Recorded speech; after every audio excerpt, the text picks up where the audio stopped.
नमस्कार। कोरोना इस समय हमारे देश में कहर बरपा रहा है। इसके लक्षण क्या हैं और इसका घर पे रह के कैसे इलाज करें, इसके बारे में चंद अहम बिंदुओं को जल्दी जल्दी हम डिस्कस करते हैं। सबसे पहली चीज, इसके लक्षण क्या हैं। सबको मालूम है कि यह बुखार से प्रेजेंट करता है, लेकिन इस समय कई लोगों में पहला सिम्टम बुखार नहीं होता है। नाक बहना, आंख लाल हो जाना, गले में खराश होना, जुकाम जैसे सिम्टम होना, हेडेक होना, बॉडी एक होना या बदन टूटा टूटा सा लगना, नौशिया, वॉमिटिंग, डायरिया, रैशेस पर जाना, इस तरह के भिन्न भिन्न सिम्टम्स से इस समय ये कोविड शुरू हो रहा है। और कुछ लोगों में बाद में बुखार आता है, कुछ लोगों में बहुत हल्का सा आता है। इंपॉर्टेंट चीज ये है कि आज के परिप्रेक्ष्य में जहां इतना मैसिव इन्फेक्शन कम्युनिटी में है, अगर इनमें से कोई भी सिम्टम आपको हो तो वो कोरोना है, अनलेस प्रूव्ड अदरवाइज।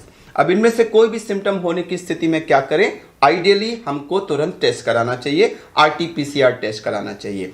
प्रॉब्लम यह है कि इस समय कई जगह आरटी-पीसीआर टेस्ट अवेलेबल नहीं है या उसके लिए वेटिंग लिस्ट है, और आप करा भी लें तो कई जगह 3-3, 4-4 दिन में रिपोर्ट आ रही है। तो जब तक आप रिपोर्ट नहीं आती तब तक क्या करें? सबसे अहम बिंदु इस समय यह है कि कोई भी सजेस्टिव सिम्टम अगर है जो मैंने एन्यूमरेट किए इनमें से, तो आप रिपोर्ट का वेट न करें, तुरंत उसको कोरोना मान के अपने को क्वारंटाइन करें। इस समय जो 3.5-4 लाख के लेवल पे हमारा इन्फेक्शन जा रहा है, उसको रोकने का एकमात्र तरीका यही है कि हर सस्पेक्टेड व्यक्ति टेस्ट की रिपोर्ट आने से पहले अपने को क्वारंटाइन कर ले। अगर आपने ऐसा नहीं किया और 4-5 दिन तक आप अपने को नेगेटिव मान के घूमते रहे कि जब पॉजिटिव डिक्लेयर होगा तब मैं क्वारंटाइन करूंगा, तो उस बीच में आप अपने घर के और अपने आसपास के बहुत सारे लोगों को इन्फेक्शन दे चुके होंगे। इसलिए बहुत अहम बिंदु है कि सस्पिशियस सिम्टम होते ही अपने को क्वारंटाइन करें।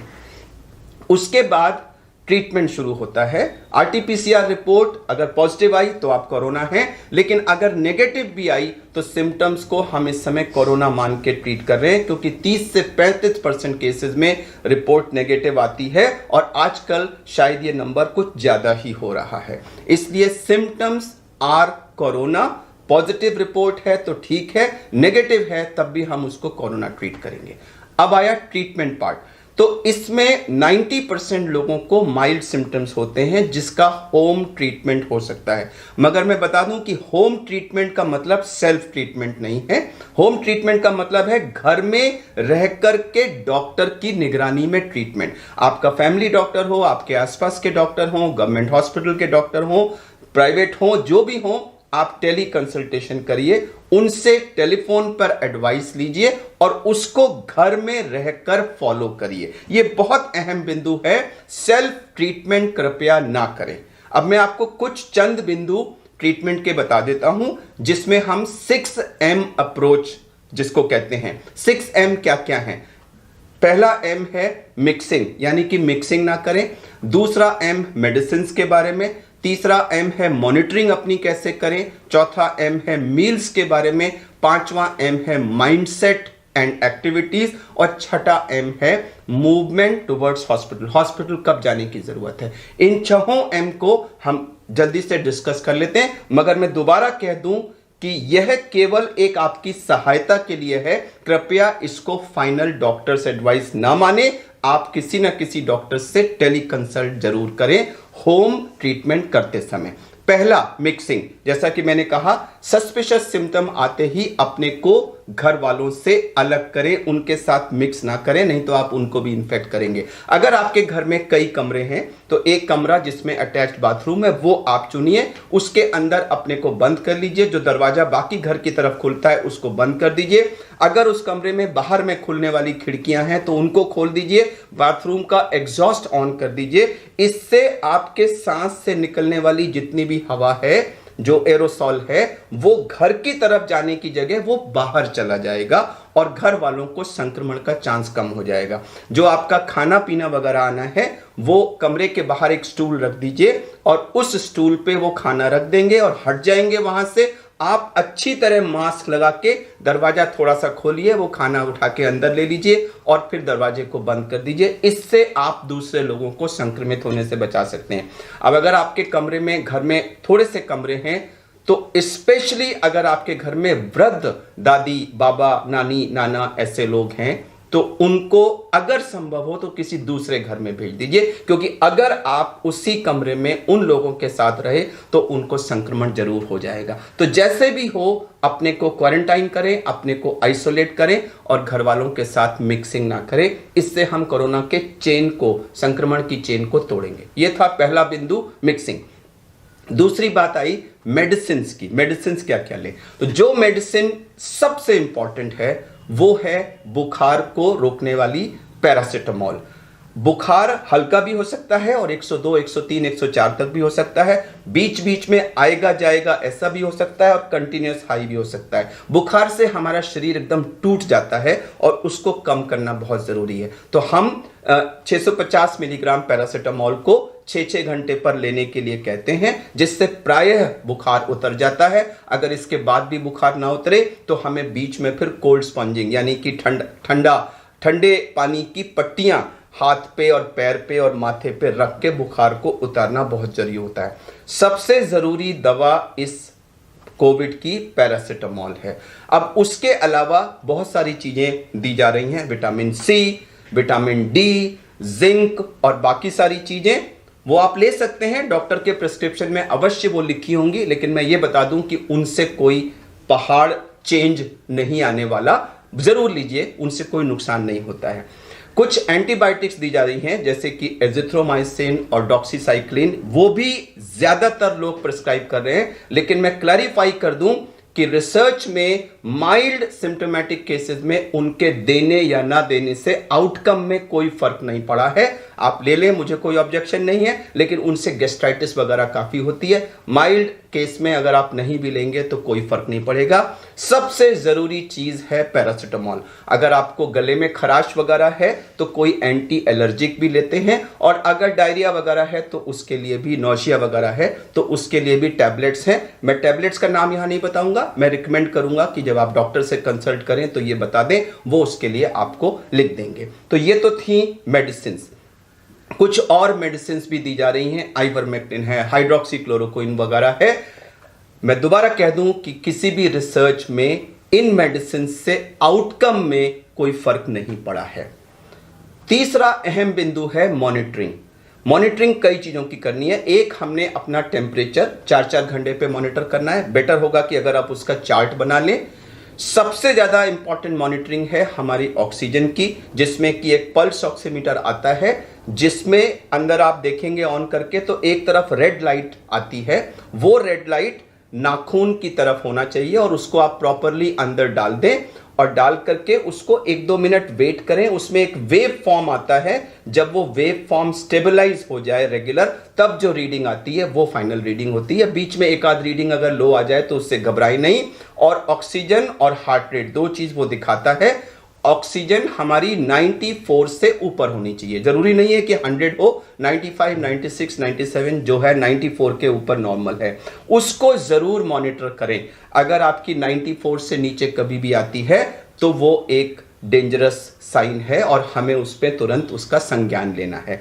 तो एक टेम्परेचर मॉनिटरिंग करेंगे, आप ऑक्सीजन की मॉनिटरिंग करेंगे, और अगर आपको डायरिया बहुत ज्यादा हो रहा है तो ये भी मॉनिटरिंग करेंगे कि कितना आपका फ्लूइड लॉस हो रहा है, क्योंकि उससे आपको डिहाइड्रेशन की पॉसिबिलिटी होती है। और आप ये भी देखेंगे, रिलेटिव्स को देखना चाहिए कि पेशेंट की कॉन्शियसनेस लेवल में तो कोई फर्क नहीं पड़ रहा है और उनको कहीं बहुत सिवियर फीवर वगैरह की वजह से एग्जॉशन तो नहीं हो रहा है और एक्सेसिव कॉफ वगैरह तो नहीं है। तो इन सब चीजों की हम मॉनिटरिंग करेंगे। पेशेंट को रेस्ट करना चाहिए, लेकिन रेस्ट का मतलब बिल्कुल ये नहीं कि आप टट्टी पेशाब भी बिस्तर पे करेंगे। आप रेस्ट करिए, लेकिन बीच बीच में उठिए, थोड़ा बहुत एक्सरसाइज करिए, हाथ को ऐसे ऊपर किया, नीचे किया, शोल्डर को थोड़ा सा मूव किया, चेस्ट को थोड़ा सा मूव किया, थोड़ा सा बिस्तर के आसपास चल लिए, टॉयलेट तक गए, तो थोड़ा बहुत मूवमेंट आपका जरूर होना चाहिए। बहुत अहम बिंदु है मील्स का। लोग बुखार होते ही खाना पीना बंद कर देते हैं या तरह तरह की जंक चीजें खाने लग जाते हैं। सबसे अहम चीज है आपको हाई प्रोटीन डाइट लेनी है, लो कार्बोहाइड्रेट और लो फैट। फैट यानी कि जितनी भी चिकनाई वाली चीजें हैं और खासकर से जो बाजार से आने वाले जंक फूड्स हैं, कृपया उनको पूर्णतः अवॉइड करें। कार्बोहाइड्रेट यानी कि पेस्ट्री और इस तरह की जो मीठी चीजें हैं वो भी जहां तक संभव हो कम से कम मात्रा में लें। आपको प्रोटीन चाहिए। प्रोटीन किस में मिलेगा? नॉन वेज फूड में प्रोटीन होता है, लेकिन उसको कम से कम घी में बनाएं।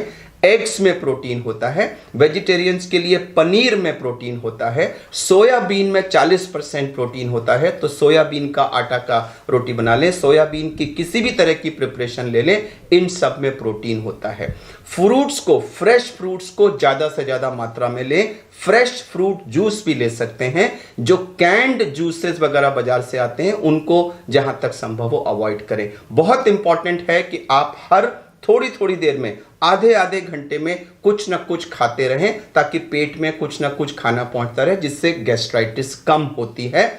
पानी की मात्रा यानी पीने वाली यानी लिक्विड्स की मात्रा 24 घंटे में 2.5 लीटर से ऊपर होना चाहिए, अनलेस कि आपको किडनी की या हार्ट की कोई प्रॉब्लम है और फ्लूइड रिस्ट्रिक्शन पे है तो अलग बात है। अगर आप नॉर्मल पर्सन हैं तो आपको 2.5-3 लीटर फ्लूइड जरूर लेना है, जिससे बॉडी में डिहाइड्रेशन ना हो। तो ये हुई हमारी मील्स की बात।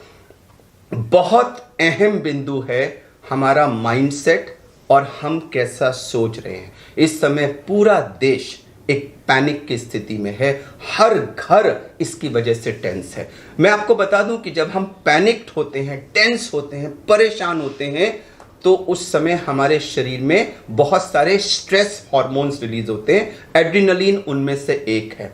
उस समय हमारे शरीर की स्थिति ऐसे ही होती है जैसे कि गाड़ी को आप फर्स्ट गियर में जब स्टार्ट करें। आप इमेजिन करिए अगर आप किसी गाड़ी को फर्स्ट गियर में स्टार्ट करके 100 किलोमीटर ले जाएं तो इंजन का क्या हाल होगा। तो उसी तरह से अगर आप अपने को टेंस रख के कई दिन तक रखेंगे तो सोचिए शरीर पे कितना बुरा असर पड़ेगा। हमारा इम्यून सिस्टम कम हो जाएगा, हमारे बॉडी की इन्फेक्शन को लड़ने की कैपेसिटी कम हो जाएगी। तो कृपया अपने को रिलैक्स करिए, कुछ रिलैक्सेशन एक्सरसाइज करिए, योगा वगैरह करना चाहें तो वो करिए और माइंड सेट पॉजिटिव करिए कि this shall also get over. यह समय भी निकल जाएगा, यह समय भी निकल जाएगा। जिस भी भगवान या जिस भी गॉड को आप मानते हैं उसकी प्रार्थना करिए, थोड़ा सा पूजा पाठ करिए, रिलेटिव्स से बातें करिए, कुछ न्यूज़पेपर पढ़िए, जो म्यूजिक आपको पसंद है वो सुनिए, लेकिन ध्यान को डाइवर्ट करके अपने को पैनिक नहीं रखना है। अगर आप पॉजिटिव माइंडसेट में रहेंगे तो मैं आपको विश्वास दिलाता हूं कि आपकी रिकवरी फास्टर होगी, और अगर आप बिल्कुल पैनिक और टेंस मोड में रहेंगे तो आप अपने को मॉडरेट या सीवियर डिजीज की तरफ पुश कर रहे हैं। अब आखिरी बिंदु आया कि रेड फ्लैग यानी डेंजर साइंस क्या क्या हैं और किस स्थिति में हमें होम केयर को अबैंडन करके अस्पताल भागने की जरूरत है। कभी भी अगर आपका ऑक्सीजन 94 से कम आ रहा है तो आपको तुरंत हॉस्पिटल को संपर्क करना चाहिए। इसका मतलब ये नहीं कि आप 93 आया तो पैनिक करके भागें। अगर 94 से कम हो रहा है तो अस्पताल में बेड अरेंज कराने की प्रक्रिया शुरू करा दें। अगर कम होता है तो उस समय सेल्फ प्रोनिंग हम तुरंत कर सकते हैं, जिससे हमारा ऑक्सीजन लेवल बढ़ जाता है, जिसके बारे में हमने एक अलग वीडियो बनाया हुआ है और उसका लिंक हम इसके वीडियो के अंत में डाल देंगे कि सेल्फ प्रोनिंग कैसे करते हैं। तो आप सबसे पहले ऑक्सीजन कम होने की स्थिति में सेल्फ प्रोनिंग करिए और उसके बाद ऑक्सीजन अगर घर में हो सकती है तो उसका इंतजाम करिए और इन द मीन टाइम आप अस्पताल जाने की प्रक्रिया शुरू करिए। ऑक्सीजन कम होना, continuous fever, excessive coughing, exhaustion, severe diarrhoea और ऑल्टरेशन इन सेंसोरियम, तो ये 6 रेड फ्लैग साइंस यानी खतरे के लक्षण हैं। इनमें से कोई भी अगर दिखता है तो आप होम आइसोलेशन को अबैंडन करके आपको तुरंत अस्पताल जाने की जरूरत है। तो ये हमने कुछ चंद उपाय बताए हैं, लेकिन अंत में मैं दोबारा ये कहना चाहूंगा कि ये वीडियो डॉक्टर की एडवाइस या रिप्लेसमेंट नहीं है, ये केवल आपकी मदद के लिए है। होम आइसोलेशन का मतलब सेल्फ ट्रीटमेंट नहीं है। होम आइसोलेशन का मतलब है किसी डॉक्टर की टेली कंसल्टेशन के अंडर में घर में स्वयं ट्रीटमेंट। इसमें बताई गई बातें आपको होम ट्रीटमेंट में थोड़ा सा मदद करेंगी। सुनने के लिए धन्यवाद। आपकी जल्दी रिकवरी की कामना करते हुए आपको नमस्कार।